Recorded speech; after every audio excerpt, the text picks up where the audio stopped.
in Lebanon and then moved to the UK for graduate studies, and then for postdoctoral work and for a lectureship at Goldsmiths University of London. Then I'm now established in Ireland, and I teach at Maynooth University. And your background is social sciences and literary studies, is that right? Yes, quite interdisciplinary, and it's probably part of growing up in the environment of war and socio-political negligence, but also a family very much interested in literature that brought all these interests in conflict and social affairs and literature and the arts together. And tell me about where you work now. I had a narrow miss, nearly called it Maynooth University in Ireland. It's Maynooth. It's not allowed. And it's outside Dublin, right? Is it a rural campus? Not really rural. It's in County Kildare. It's the only university town in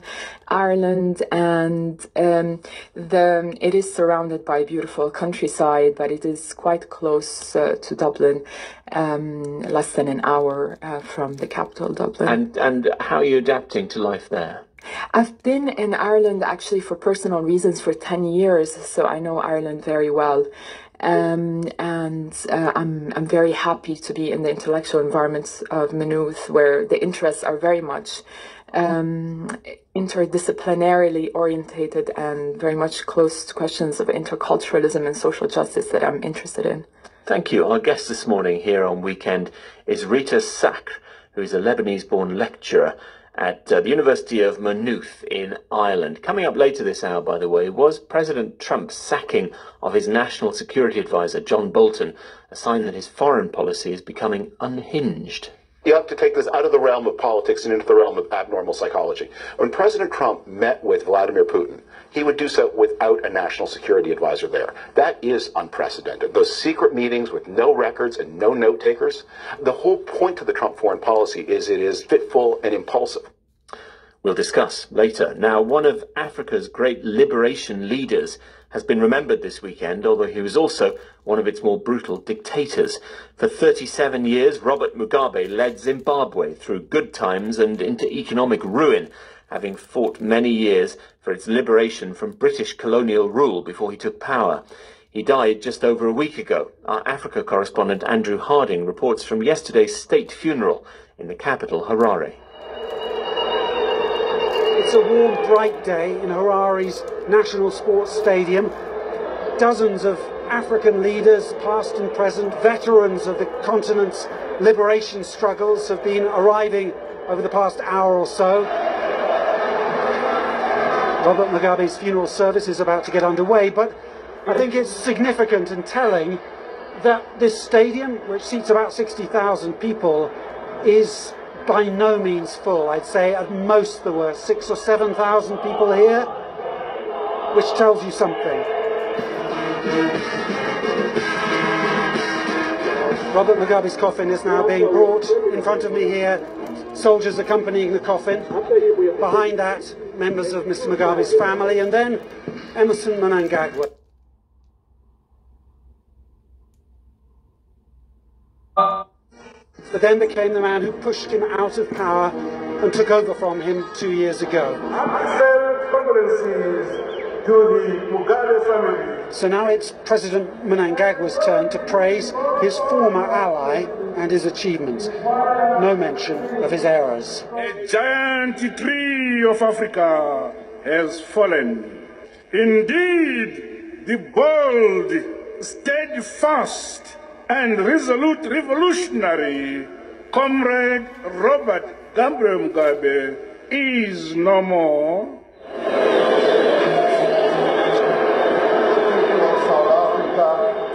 Now here's South Africa's leader Cyril Ramaphosa, and remarkably, he's being booed.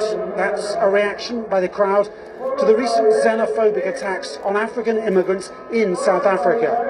What has happened in South Africa goes against the principles of the unity of It's an interesting moment. This is a ceremony steeped in the ideas of Pan-Africanism, of African unity.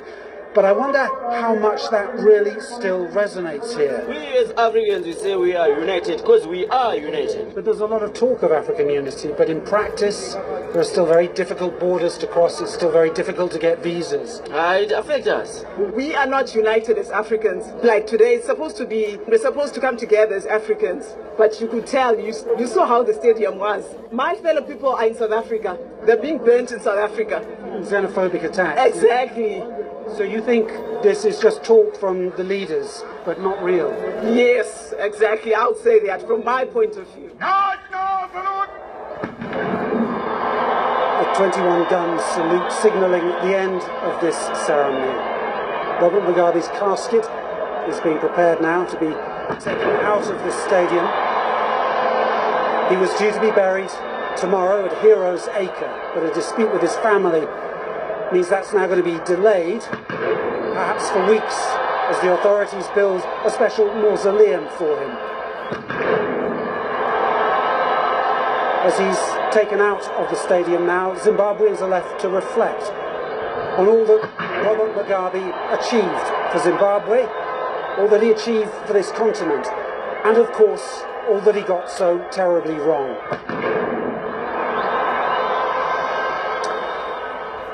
That was Andrew Harding reporting from a more than half-empty stadium and a very political funeral for a politician who so much divided opinion in Zimbabwe and around the world. A fitting event, really, Rita. Absolutely, because it represents Mugabe's complicated legacy. This whole response to a history of a figure who led a decolonizing movement, then became an autocratic leader, not exceptional in world history, but the very act of commemoration here, where some Zimbabweans are actually remembering the 60s, the 1960s and 70s, and Mugabe's role in the struggle for equality, for justice, as the real basis of the nation state. But most acts of remembrance gloss over not only the real anonymous heroes of liberation struggles, but recent disappointments with social and political affairs, and in this case, the last years and decade of Mugabe's rule and his complete distortion of the principles of the struggle. And well into the decline economically of Zimbabwe, and well after the human rights abuses of his rule were known, he was the leader that Western foreign leaders wanted to be photographed with and wanted to be associated with, wasn't he? Because also, of course, he was a liberator.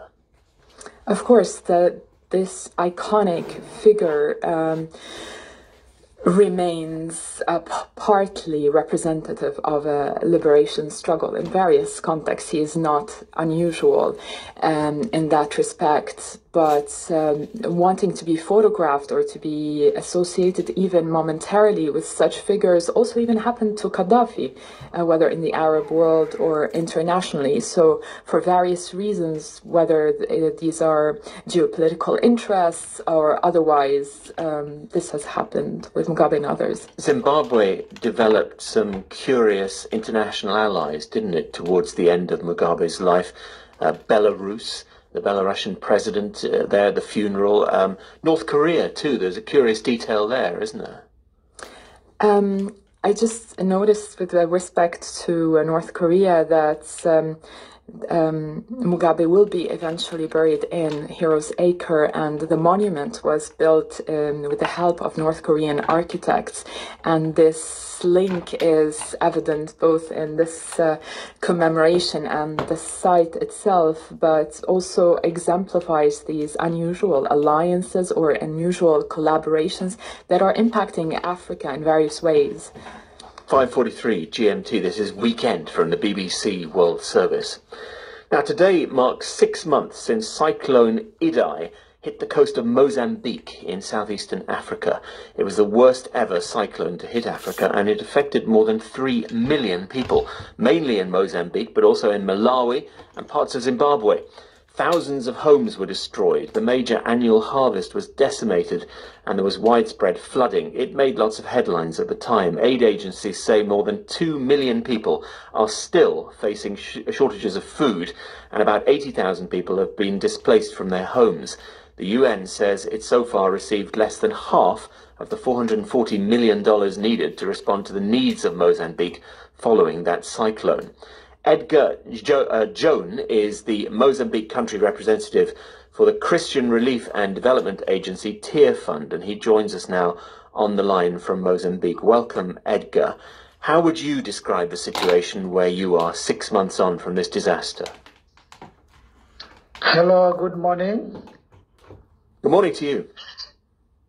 This is Edgar John. I'm the country director for Tear Fund in Mozambique. So 6 months after Cyclone Idai and Kenneth in Mozambique, so we still have 2 million people that are needing food, and at least 77,000 people are still living in temporary shelters.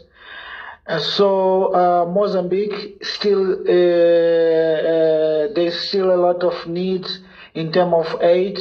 So we still need around $200 million to support people, and also the funds need to address more on climate change actions. Helping people to adapt changing weather that we have got in Mozambique. So we need to address the root cause of climate change in Mozambique. Once you see, we have got extreme floods, and also we have got extreme droughts around our country. Now, your family come from Mozambique's second city, which was extremely badly damaged. Can you describe the kind of effect that the cyclone has and what you can still see of that effect now? Yes.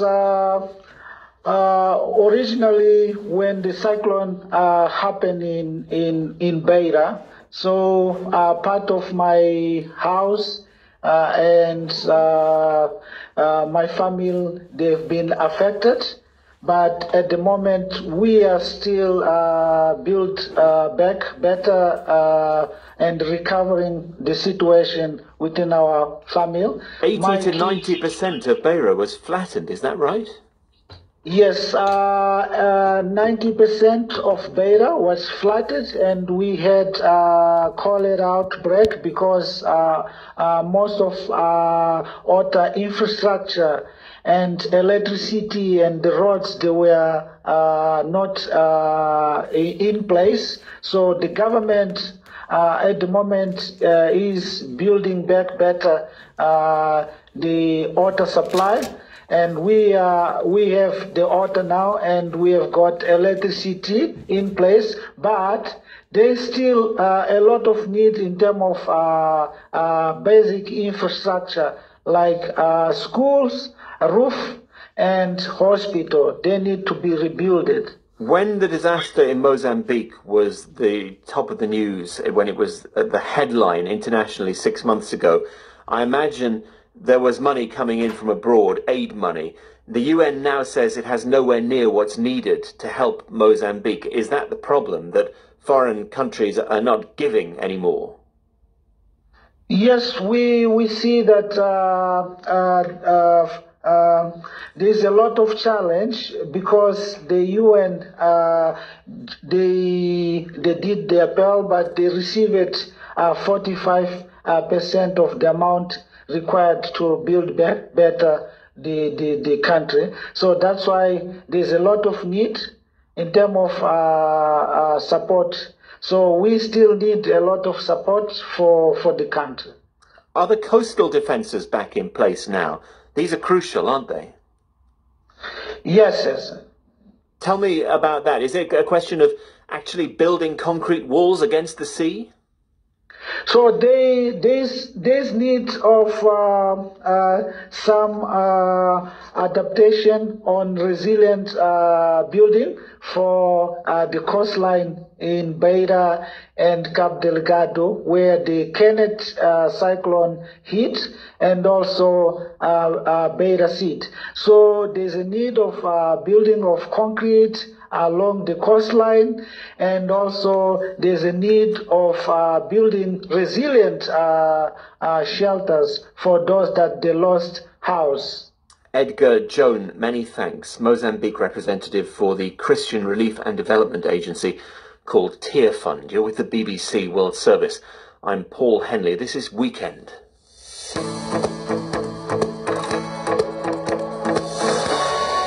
And here's a reminder of today's main news. Saudi Arabia says its oil production will be temporarily halved following the drone attacks on two big oil facilities there. And Tunisians vote today in the second free presidential election in the country since the 2011 uprising, which sparked the Arab Spring. Now, all it took was a tweet for President Trump to dismiss his national security advisor, John Bolton, last Tuesday. His services are no longer needed at the White House, was how Mr. Trump put it. Mr. Bolton, however, tweeted that he had offered to resign. What's not in dispute is that there were fundamental differences between the President and Mr. Bolton over a number of foreign policy issues, including Iran, North Korea, and most recently Afghanistan.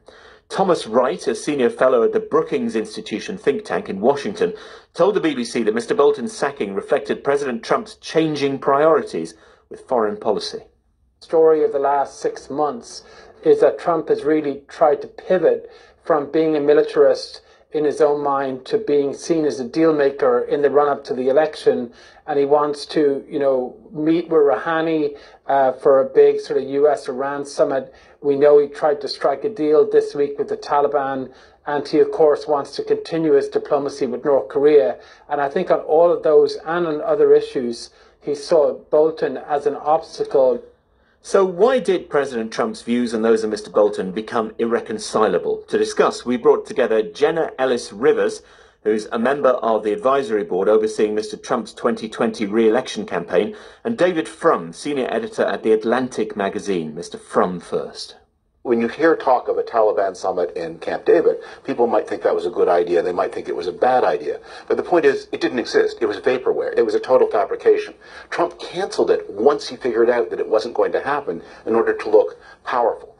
John Bolton is in the tradition of John Kelly, the former White House chief of staff, who tried to make the president be a little bit more like a president and a little less like a toddler, to do some work, to read some briefings. And that's why Trump got angry at him. It's not a dispute over content, because Trump has no consistent foreign policy content. What he above all resents is any check on his appetites, and Bolton, like Kelly before him, had tried to impose some of those. Oh, well, I would completely disagree with David's characterization. For a president all the way down to the local level of mayor or governor, the elected official deserves to have people surrounding him that will implement his ideas and his policies. And this is not unprecedented whatsoever for a president to ask for the resignation of a high top-level advisor, because we have to remember this is just an advisory capacity, and this is not something unprecedented. I mean, Nixon fired his entire cabinet during his administration. This is not even something to that level. And so to make this out to be some sort of palace intrigue, I think is fully overblowing it. Certainly there was no secret in the media that Trump was dissatisfied with Bolton, but that's his prerogative as president. And to paint this as somehow, he doesn't have a strategy, I think is simply untrue. You have to take this out of the realm of politics and into the realm of abnormal psychology. When President Trump met with Vladimir Putin, he would do so without a national security advisor there. That is unprecedented. Those secret meetings with no records and no note takers. The whole point of the Trump foreign policy is it is fitful and impulsive. And this Taliban so-called meeting is an example of this. What happened was we've been running a process with the Taliban under the special envoy, Khalilzad, who was a former ambassador to Afghanistan. About September 1, there seemed to be an interim agreement. At that point, President Trump became envious that Khalilzad would get the credit for it. And so he stepped in as president to try to deliver a magical moment at Camp David, only to discover none of these things were ready. It was totally premature. He looked foolish. The Taliban refused to come. And at that point, he tweeted that he was going to blow up the whole process. John Bolton, whatever you think of his views, was a normal figure good at his job, and President Trump is not a normal figure and not good at his job. Not at all. And I would completely, again, disagree with David's characterization. I mean, certainly the American people wanted something different. They wanted something abnormal, by definition, being not a typical politician. He is a businessman. I mean, businessmen look at quarterly reports. They analyze and they make very, very calculated decisions based on personnel. So this is not something that we can analyze through the normalcy of politics as David defines it, or as other media wants to define it, based on some sort of margin or some sort of box that they want to put President Trump into. I think he's done a lot on behalf of the American people. He's looking very good heading into 2020. I think his base has incredibly grown. Myself as an individual, I voted for him just as a vote against Hillary Clinton, but this year in 2020, I'm on his advisory board. I'm very excited to vote for him, and millions of American people share that same opinion. So this isn't embarrassing at all. The story we were talking about in Washington immediately before the firing was the revelation that President Trump had been diverting U.S. Air Force flights to Prestwick Airport, which, as you know, in the United Kingdom is a very troubled airport southwest of Glasgow. About $17 million flowed into that airport, which had been running a deficit of £7 million a year, all of it in order to keep open an airport that served the Trump golf course in Turnberry. The Trump foreign policy is about redirecting public money into Trump's own pocket. Everything else is fitful and aberrant. And as we saw with this shambles about the Taliban, there's nothing wrong with talking to David, the Taliban. that's just your characterization. That's your opinion and your editorialization. That's not actually facts. No, I mean, for you to say that is the $17 million policy priority, that's not true. When he's looking at North Korea, when he's looking at denuclearization of Iran, when he's looking at all of these things, the China tariffs, those are things that there is a method there. There is foreign policy. The facts don't go away. The $17 million of U.S. Air Force money flowing to a troubled airport in order to keep it open, those are facts. That's in paper. I mean, it was secret for a long time, but it doesn't become untrue because it was secret. It was true. And the fact that there was no meeting with the Taliban ever scheduled, that was just a Trump fantasy, that's a fact. But again, this has all been extensively reported. It was the Taliban who said, we won't come to the United States until there's an agreement. The kind of discussion we're becoming increasingly familiar with. David Frum, senior editor at The Atlantic magazine. We also heard from Jenna Ellis-Rice, a member of the advisory board that is overseeing Mr. Trump's 2020 re-election campaign. What do you think, Rita? I think in this situation, one good thing is that John Bolton is not national security advisor anymore, because if Trump is controversial to many, John Bolton has a very long history of controversial standpoints on foreign policy. He's viewed as a hawk, in that he's keen on starting disputes. What do you mean? Yes, well, two things that come to my mind are his ceaseless criticisms of very important organizations like the International Criminal Court, and his pride, his statement that he was very proud that he stopped an early ceasefire between Israel and Lebanon in 2006. So these positions that are threatening to global peace and justice. In the US's supremacy on the world stage, and one would have thought that in that he'd be in line with Mr. Trump. But they're very different, and that heated debate that you had earlier reflected various divergences in that in as much as Trump is inconsistent in his foreign policy, but he's instinctually anti-interventionist. But now the inconsistency is that while he campaigned on that anti-interventionist platform, he also unilaterally broke very important international agreements like the Iran nuclear deal, and intervened in the world, as in Israel-Palestine. For example, whether or not we believe that a meeting really was set up with the Taliban at Camp David, it didn't happen. Mr. Trump said he cancelled it at the last minute. The fact that there was even thought of direct talks with the Taliban represents an intervention in foreign policy terms. I mean, every other foreign policy of the US's in Afghanistan has completely failed. He was at least trying something new then, and talks might have led to something. They might have, and any initiative to broker a deal in a conflictual situation like that will have difficulties and controversies around who you are negotiating with. But in any dispute with extremists, everyone knows that it's only resolved by talking to the extremists. It always comes to that in the end. Perhaps that was what Mr. Trump was trying to do. And there are examples of that in American history and in world history, and it worked in brokering peace. But the problem is that there is this big contradiction between wanting to be isolationist on various levels and breaking apart a system of agreements in the world and then intervening. Thank you. Rita Sacre is our guest here on this edition of Weekend. Live from London, you're with the BBC World Service.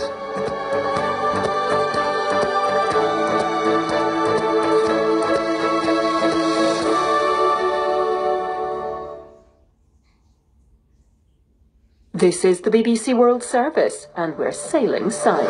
This is an expedition to a place that people have never been before. Antarctica's huge Thwaites Glacier is melting with a potentially dramatic global impact. The icebreaker ship Nathaniel B takes on a unique mission to find out more. We have no idea what the ocean looks like there. Boston Calling on the BBC World Service at bbcworldservice.com. Finding your favourite radio station on DRM is easy. Search by frequency, station name, or even type of programme. DRM, International Radio in the Digital Age. The BBC and Digital Radio Mondiale.